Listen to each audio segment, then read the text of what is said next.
One of the biggest myths about male orgasms is that they happen every single time a guy has sex, which is like assuming every vacation is amazing, when in reality, sometimes you're just sitting in a hotel room wondering why you paid so much to be uncomfortable. The problem? Most people, including men themselves, confuse ejaculation with orgasm. It's true, the confusion is real. One is a simple biological event, and the other is a mind-blowing, reality-dissolving moment of existential bliss. And guess what? Men can, in theory, have multiple orgasms. But what's far more common is ejaculation without orgasm, also known as anorgasmia, which leaves a guy feeling more confused than satisfied. And while women have long accepted that sometimes the roller coaster just stops right before the drop, many men are shocked to realize they can reach the finish line without actually winning the race. So if your man is making all the right noises, but still looks like someone just told him his favorite show got canceled, he might not have actually reached the promised land. The culprit? One of these four fun killers we're about to discuss. Welcome to Autonomy Health, where we talk about the hard and sometimes not so hard truths.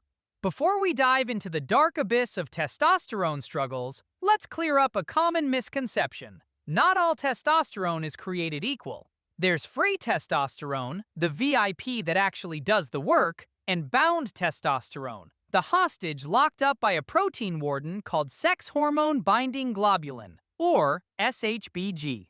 The total sum of these two is what you call your total testosterone. But spoiler alert, having a high total testosterone doesn't mean much if your free testosterone is in witness protection.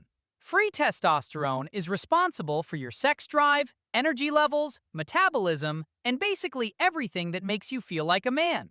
But your body isn't in the business of handing out testosterone like candy. It keeps it on a tight leash. Why? Because testosterone is also a stress hormone.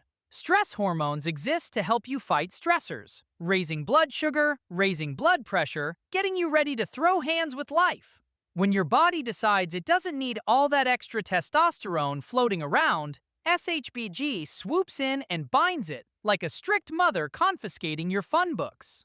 Now let's say action suddenly calls. A surprise bedroom session, a booty call, or an unexpected need to prove your masculinity in a push-up contest. Your body can quickly release some of that bound testosterone for a temporary boost. Studies even show that doing a few push-ups before sex can spike free testosterone by up to 10%.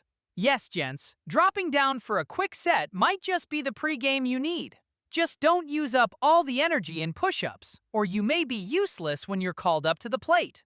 Two guys could have the exact same total testosterone levels, yet one is chopping trees like a lumberjack in a cologne commercial, while the other is struggling to get off the couch. Why? Free testosterone. And here's the kicker. While low free testosterone can sometimes be fixed quickly, low total testosterone is a whole different nightmare. One study found that swinging an axe for 2 minutes boosted free testosterone more than playing soccer for 90 minutes, which proves that manual labor is nature's original Viagra.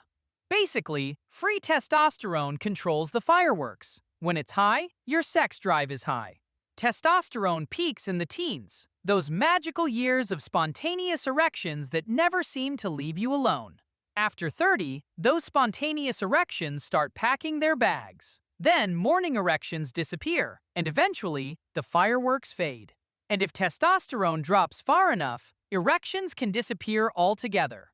So if you want to understand male anorgasmia, you have to understand low free testosterone. You've probably heard the phrase, if his mind is iffy, he won't get a stiffy. Here's the twist. Even if he does raise the flag, chronic stress can steal the orgasm faster than a power outage in a thunderstorm. Short-term stress? No problem. Dodging a bear, avoiding an unwanted pregnancy, pretending to enjoy a toddler's dance recital, but long-term stress? That's where things collapse. Deadlines, credit card debt, or a 6-hour TED Talk from his mother-in-law titled, How to Be a Better Husband. His body shuts down non-essential functions. And guess what's non-essential? His sex drive, and his ability to finish. The villain? Cortisol. Chronic cortisol increases SHBG, which kidnaps free testosterone and locks it away. Translation: your testosterone goes from rock star to corporate employee trapped in endless Zoom meetings. Ignore this too long, and you're not just low on free testosterone, you're entering a total testosterone recession. Moral of the story? Never let stress, or your mother-in-law, control your hormones. The second most common reason? Sleep deprivation. If he hasn't slept properly in weeks, don't expect fireworks. Sleep deprivation wrecks testosterone like a bad credit score wrecks adulthood. And ED? It's not just can't get it up. Lose it halfway? ED. Can't finish? ED. Nothing happens at all? That's impotence. ED that went nuclear.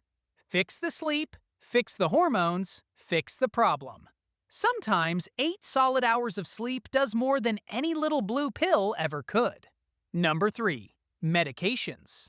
Some meds wreck orgasms harder than the final season of Game of Thrones.